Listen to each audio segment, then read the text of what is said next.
คือว่าปูกะโลบ้านน้องแต่นี่ออกมาแบบสวยงามเนาะพี่น้องเนาะห้องกับบักใหญ่โล่งอีกห้อง5 คูณ 3ถือว่าใหญ่หลายพี่น้องเลย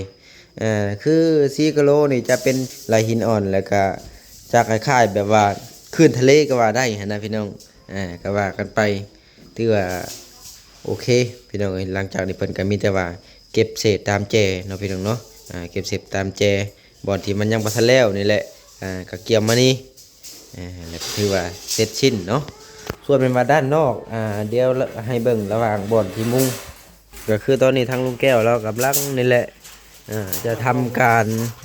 กันศาสตร์นะพี่น้องกันศาสตร์บอลที่แหละนี่เดี๋ยวให้เบิ่งก่อนว่าใส่กันศาสตร์บอลใดก็คือลุงเราจะใส่กันศาสตร์ในระหว่างนี้พี่น้องพอพ่นมันมาแต่ข้างใต้นะจะใส่กันศาสตร์ตัวนี้กันศาสตร์ตัวนี้ที่ว่าการมุงของเขาเนี่ยก็คือว่าเสร็จสิ้นเป็นที่เรียบร้อยนะพี่น้องเนาะออกมาแบบโอเคนะพี่น้องงามก็คือด้านหน้าเนี่ยจะบริใส่เด้อพี่น้องเป็นลมเพราะว่ามันมุงเป็นลมใส่แต่ด้านข้างตัวนี้แล้วก็ด้านข้างนั่นตัวที่เมื่อวานนี่ซึ่งมันว่าทั้งลิ้นกับบริตกหอดดินในตู้แก้วนะพี่น้องตกในดินของน้องแปรเองที่แรกๆว่าที่ก่อขึ้นเนาะก่อขึ้นแต่ที่นี่ปัญหาคือมันสั่งอุปกรณ์หน่อยเพิ่นบ่มาส่งเนาะก็เลยว่าปล่อยไปสิไปก่อนเดี๋ยวรอเบิ่งตอนต่อไปนั่นแหละว่าสิเป็นแบบใดก็ได้มาลุ้นกันพี่น้อง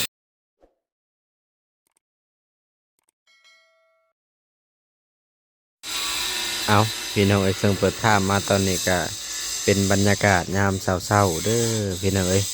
ก็คือตอนนี้ทางสร้างเพิ่นก็เริ่มมาเก็บงานแล้วพี่น้องเอ้ยเพราะว่าเมื่อวานนี่นะเบาเอ็นออกไปแต่เว้นแน่เพราะว่าเนื่องจากว่าไปเฮือนอ่าเฮือนดีอะไรพี่น้องหรือว่าเฮือนคนที่เป็นเสียชีวิตนั่นแหละก็เลยกลับออกไปแต่เที่ยงเนาะซึ่งมื้อนี้ทั้งสร้างเพิ่นก็น่าสิแล้วเน้องพี่น้องเนาะก็ซื้อน้ำพวกอัดลมน้ำหวานมาอีกคือเก่าเน้องพี่น้องเพราะว่าเบาเอ็นจะซื้อมาทุกมื้อมา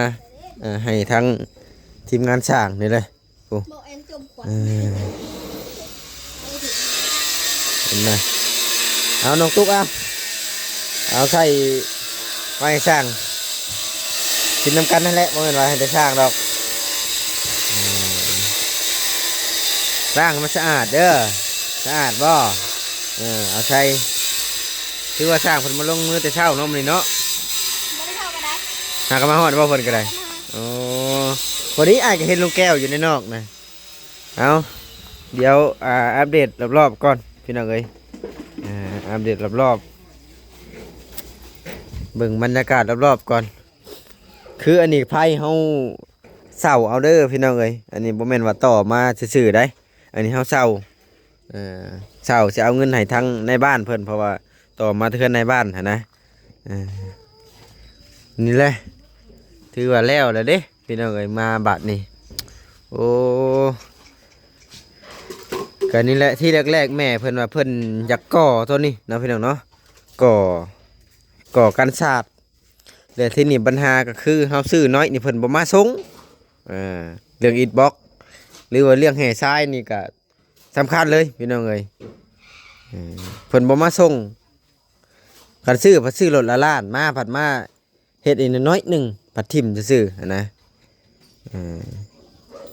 ก็เลยอธิบายให้ฮู้ไปนำกันถ้าถามว่าเรื่องศาสตร์บ่พ้นนี่มันก็ศาสตร์แน่นอนเนาะถ้าที่เบิ่งนี่ศาสตร์แน่นอนคือนี่ทางลุงเรามาแล้วก็ที่ใส่เป็นลมนี่แหละพี่น้องก็ใส่เป็นลมตัวนี้แหละคือว่าจุดนี้บ่ได้ใส่เสาก็ได้เพราะว่ามันบ่ได้ห่างเกินไปนะเหยียบได้แล้วบ่สร้างนี่โอ้ได้แล้วเนาะกับบ่ได้ใส่เสาก็ถือว่าโอเคนะพี่น้องมันบ่ได้ห่างนี่แหละที่แรกๆว่าสิก่อมานี้แล้วก็ก่อมานี่แล้วมื้อนี้บ่ได้ก่อมันบ่มีบล็อกเนาะไอ้แปะไผจะมาส่งดำ10 20 30ก่อนเนาะมันบ่คุ้มค่ารถว่าทำเนาะคันว่าเฮาสิหาหมู่คู่นี่ก็ได้คือกันแต่ว่าผัดใส่น้ำมันให้เพิ่นเนาะผัดชายอีกบ่ฮู้ว่าสิซื้อทางไหนบัดนี้ อืมก็คือเอาไปในคลิปหั่นแหละพี่น้องเอ้ยมันเอ่อเอาในนี่ก็ได้อยู่เพราะว่าตอนนี้มันก็เป็นดราม่ากันอยู่บ่เอ็นก็บ่อยากยุ่งเกี่ยวหั้นนะว่าบ่มันจบเลยซะเอาบอกแม่นมีแต่ว่าถ้าว่าเฮาซื้อจากจุดอื่นมานะพี่น้องก็คือ TFC เห็นในคลิปนั่นแหละเนาะมันเกิดดราม่ากันเล็กๆน้อยๆเฮาก็บ่อยากยุ่งหั้นนะเฮาก็มีแต่ว่าหน้าที่อัปเดตงานเฮาก็อัปเดตไปเอาแล้วบ่ได้ท่ากันจักดีเนาะบ่ได้แล้วจะมาเศร้าอย่าไป เหยียบได้หรือบ่น้องทรงนี่เย็นว่าเหยียบบ่ได้จะได้ไปโทษได้นี่เดี๋ยวยังสิเสร็จอยู่เด้อพี่น้องอย่าพาดราม่ากันเด้อยังสิเสร็จอยู่ตอนแล้ว นะถือว่ามือนี่เพิ่นเก็บงานจากแผ่นพี่น้อง1 2 3 4 5 6 7 8 9 10 11 12 13 14 15 16 17 18เอาเลยพอดีเป๊ะเลยนะอันกระเบื้องนี่นะแบบบ่ได้เลื่อยจากแผ่นต้องซื้อเป็นแฮงหรือบ่เห็นนี่ขนาดซื้อไม้48ยังบ่ได้มีเรือเอาแบบว่าบ่ได้ทิ่มเลยได้บ่ได้เรือจากแผ่นเลยได้ลุงกะโลนี่มันเรือจากแผ่นพอดีพอดีปรับคือตัวนี้เฮาก็จะยาแนวเอาเด้อพี่น้องเอ้ยมีแต่ว่าเฮาเอาปูนลงแล้วก็ยาแนวเอาอันนี้ก็ได้บอก FC ไว้เลย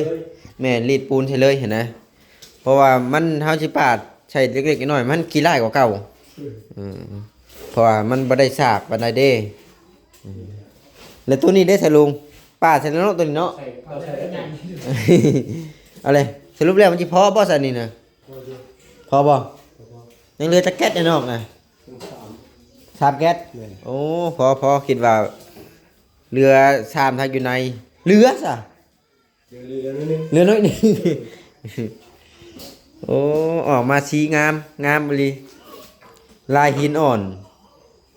เบิ่งอีกอย่างหนึ่งก็อย่าคือลายน้ำคลองมันเปื้อนลมพัดจ้าหั่นนะ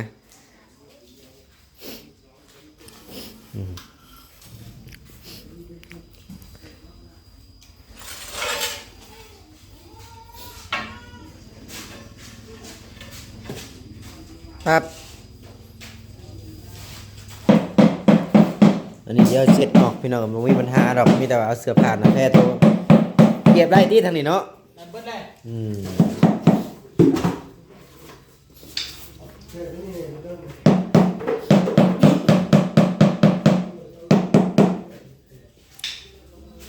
คือว่าดินทรายเขานี่เก็บเอาแทนนี่พอเนาะส่งพออยู่เนาะคันว่าเขาจะซื้อก็จักสิซื้อมันใส่บ่อนซื้อมันไกลอยู่นาทรายพุ่นบ่ได้มีได้แถวนี้เนาะก็สิใส่กระสอบมากอ่ะโอ้เนาะถ้าสอบรถจักรมาบ่ได้น้องเอียดโลดทำหนักเนาะนักแฮงได้นาทรายโธ่ลุงแก้วเราขวานั้น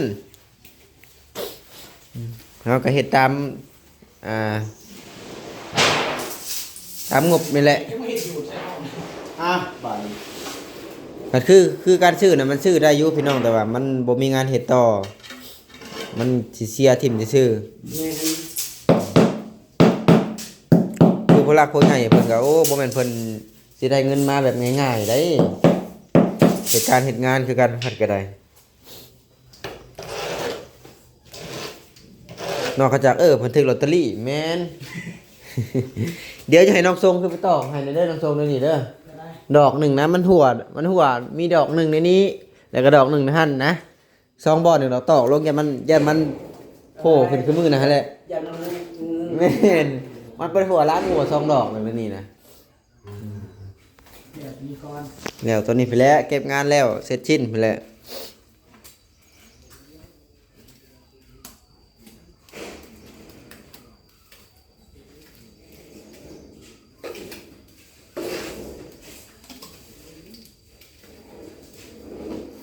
นี่ยิงตัวกด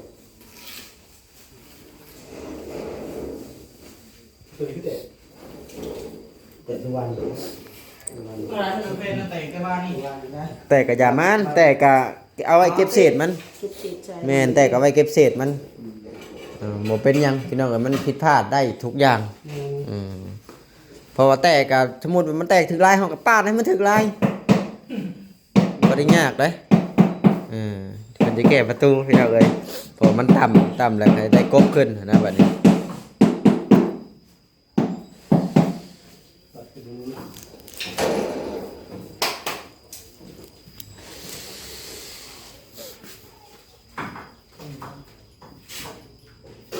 เอาครึ่งดีเด้อแปะเด้อมันล่มใส่หัวตึ้งลึงได้จังหน่อยน่ะ มีแต่ว่าเสาไฟนะเพิ่นเนาะลุง แม่ บ่ยากพี่น้องเดี๋ยวบ่เอ็นสิ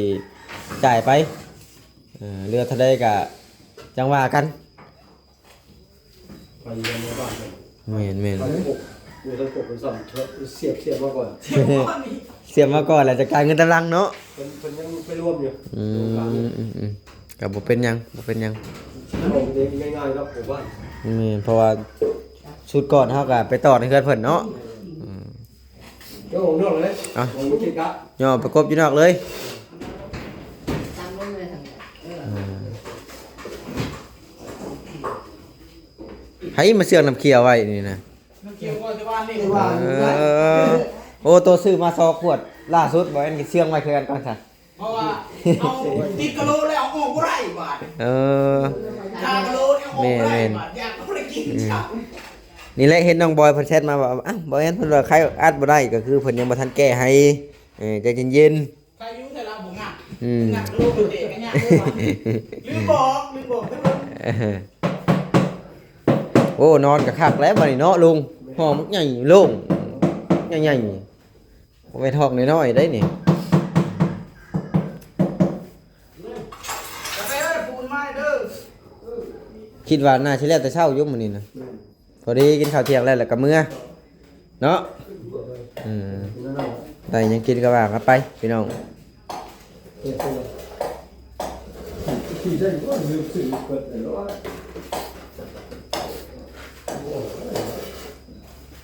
ออกอยู่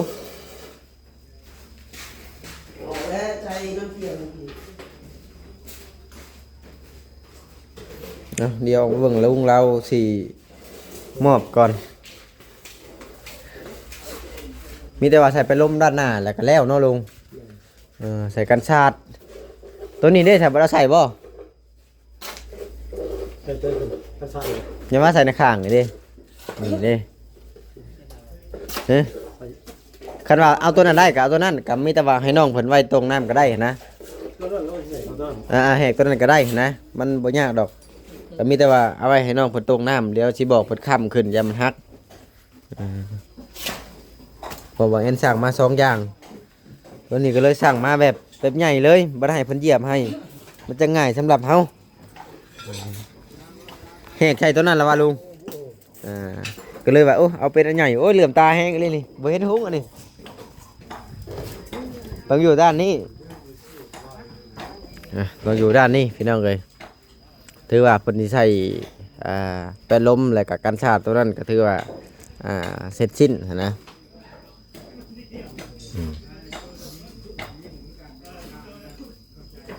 นี่แหละดินทรายเขาก็กวาดเอาในนี่เลยกวาดนะซึมซามให้มันแล้วยังได้อยู่เนาะกวาดเอาเล็กๆน้อยๆนี่แหละ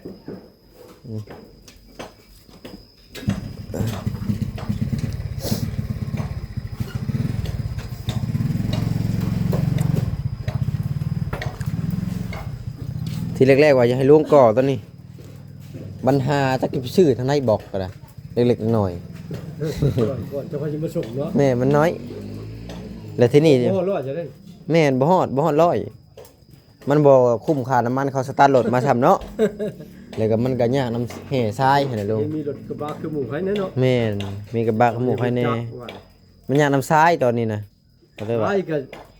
โพชายลำบาก ทรายนักแฮงได้ รถมัน พูดเลย รถ900,000รถละล้าน ล้านเลย รถละล้าน ล้านปลายไปแล้ว เพราะว่าเฮาสิซื้อมาใส่น้อยเดียวนี่เพิ่นเป็นไปบ่ได้เนาะถ้าว่าเฮาสิแก้ใช้รถหมู่มาทำเดี๋ยวเว้าเรื่องน้ำมูกน้ำมันนั่นนะเพิ่นก็บ่ว่าดอกแต่ว่าเฮาก็ต้องคิดไหลให้เพิ่นน่ะนะเฮาก็ฮู้จักดีดอกที่น้องเอ้ยบ่ได้ยาก ไปแล้วว่าน่ากลัวเท่หน้าแปะ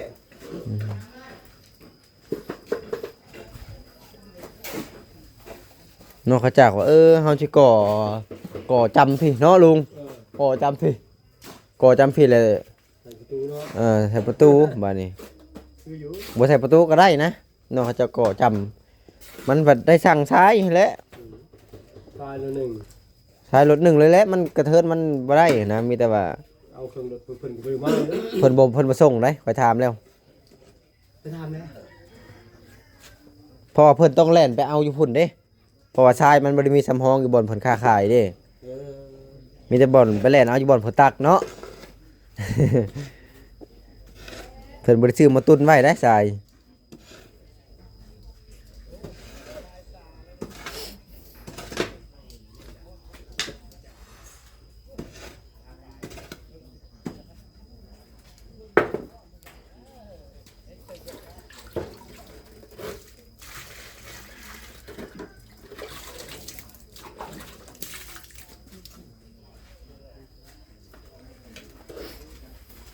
เอาในจังหวะที่รอเพิ่นออกมาซื้อแนวมายิงกันศาสตร์เนาะยิงกันศาสตร์ก็แม่นว่าแอนสร้างพระอันหนึ่งเนี่ยพอดีเนาะ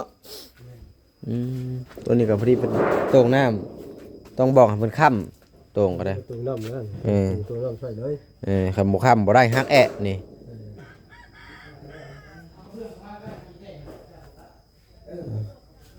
ไม่ว่านนี่แห่ครึ่งบ่ลงหรือว่าเออแต่ว่ายังบ่ทันใช้ชื่อเนาะ ใส่เลย ด้านหน้าบ่พอเนาะ ใส่ด้านข้างสองข้างเลย เออ ใส่บนเขายิบสังสีเลย ด้านล่างก็ใส่บ่ลุง ใส่ด้านข้างมัน อื ข้าง ม สองข้างเลย ด้านข้างตัวนั้นเนาะอ๋อด้านข้างตัวนั้นด้านหน้านี่ขาดบ่มีกับบ่ใส่เท่านั้นแหละพี่น้องเอ้ยบ่มีปัญหาดอกตัวนี้พอตัวตรงเลยบ่แอนก็ได้ มันเบิดแป้นคักเลยเด้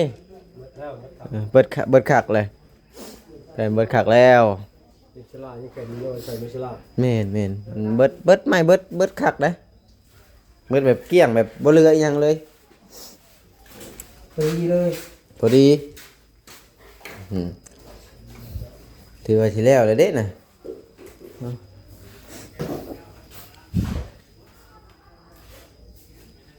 โอ้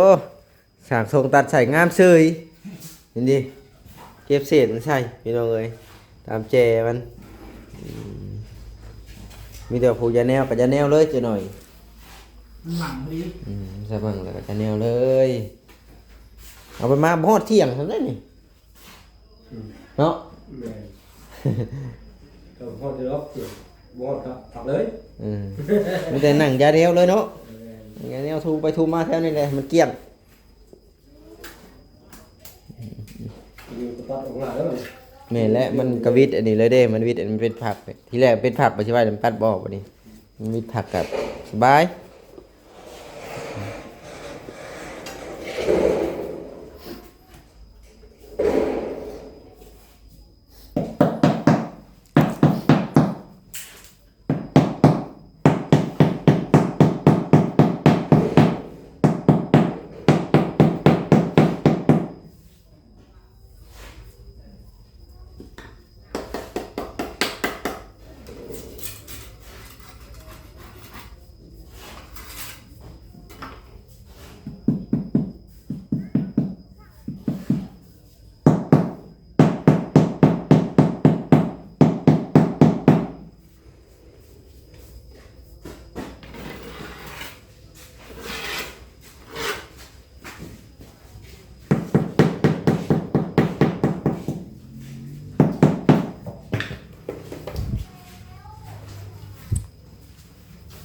ตีเลยป่ะ เย็นเราไงโดยตั้งมาเนี่ยดี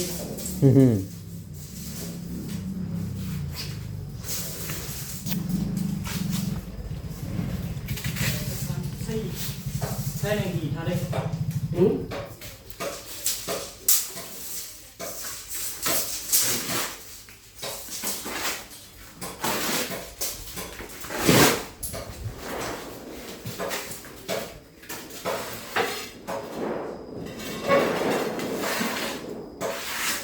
แม่ มันก็มีลายของมันได้เนาะคืนมันเนาะมันไปว่าทางเดียวกันอีกเด้อมันก็ได้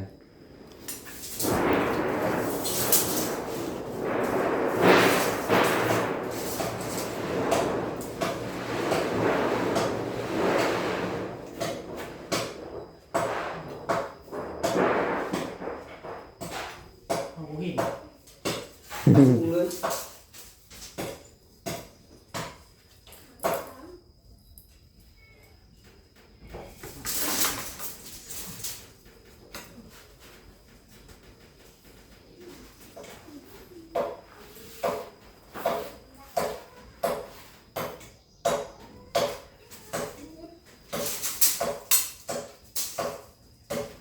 นี่ลุงก็ซื้อมาอยู่เด้อ ใช่ไหม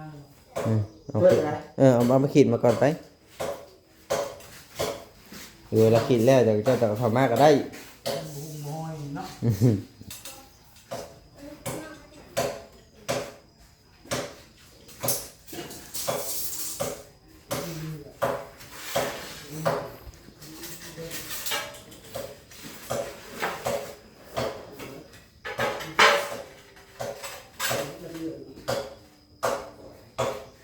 คือว่างามเลยเห็นเลยงามแล้วตัวขับแล้วมีโลอันนี้ตัวสีลายงามขนาดโอเคเลยเนาะประมาณนี้แหละพี่น้องเอ้ยสำหรับคลิปนี้ก็ได้ก็มื้อนี้เพิ่นน่าจะเสร็จชิ้นทุกสิ่งทุกอย่างแล้วก็หับเงินเนาะก็จบพี่น้องเอ้ยประมาณนี้เลย